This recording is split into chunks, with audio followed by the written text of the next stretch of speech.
Okay, so this time I'm going to do rotation about a fixed axis again, but it'll be a bit of a different condition. So the question here that we have tells you the angular speed increases uniformly from 15 radians per second to 60 radians per second in 80 seconds. So the question, it's a flywheel, so I just modeled it as a wheel, and so this tells us it increases from 15 to 60. So we have an initial angular speed, omega naught, which is 15, and a final angular speed, omega, which is 60. It tells us the time, 80 seconds, so t is equal to 80 seconds. And then the question also gives us the diameter of the flywheel, which is 2 feet. We seem to use radius a lot more, so I just wrote radius here as 1 foot. Now the question asks to find the acceleration tangential and normal of a point on the rim. So once again, we have like some point here on the rim, and we're trying to find the normal, actually it would be that way, inwards, normal and tangential acceleration of this point. It also tells us to find the distance traveled by the point. So our point is here, but over 80 seconds, it'll move some distance. We don't know what that distance is, but it's going to go around there. We're going to find out what the distance is. So in this case, it tells us the angular speed increases uniformly. Uniformly means something to us.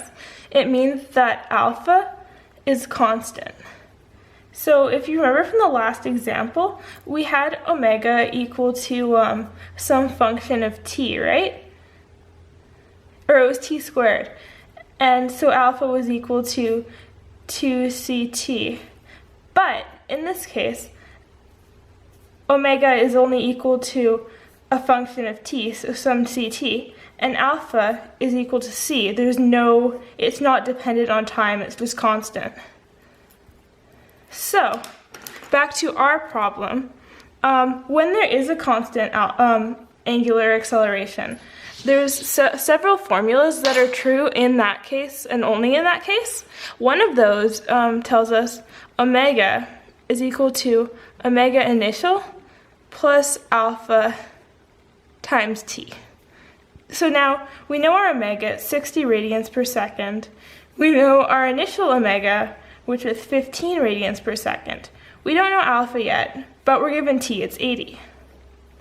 So from this, we can find that our constant alpha is equal to 0.5625 radians per second squared. Now that we have alpha, we're able to find the acceleration, the tangential acceleration. So tangential acceleration, as we said before, is equal to alpha r. We found the r to be 1. So it'll just be equal to 0.5625 times 1, which is equal to 0.5625 this is tangential, meters per second squared. Now, our normal acceleration is a bit harder. We know it's omega squared r, but we have 2 omegas. In this case, we're trying to find it for the second part when omega is 60, because we're finding it at time is equal to 60. So we're going to use, time is equal to 80. So we're going to use omega when time is 80, which is 60 radians per second, and our radius is the same. So our normal acceleration is equal to a big number, 3,600 feet per second squared, and I just realized this should be feet too.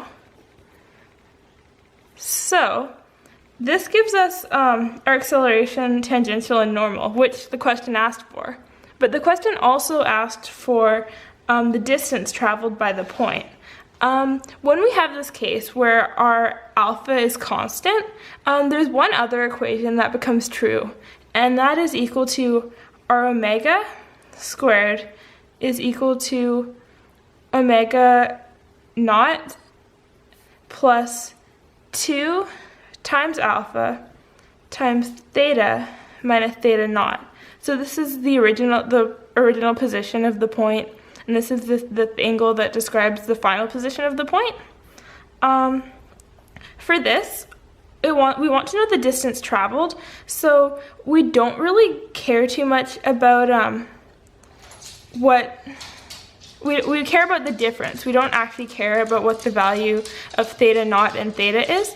So so we're going to solve for theta, the difference between thetas right now, and that'll give us omega squared minus omega naught squared, a whole term divided by 2 alpha is equal to the difference in the angles. Subbing in for this, 60 squared minus 15 squared over 2 times, what is alpha? 0.5625. We find that the difference between the angles is 3,000 radians. Now, one final thing is, so when we want the distance traveled to a point, the distance traveled, s, is equal to the change in the angle, theta, times the radius. Now, our radius is 1 foot, so s is equal to 3,000 radians times 1 foot, which is equal to 3,000 feet. And there we have it. So there's 2 equations here that I didn't introduce before this video, and they are this one and this one. And both of these are only true when our alpha is a constant.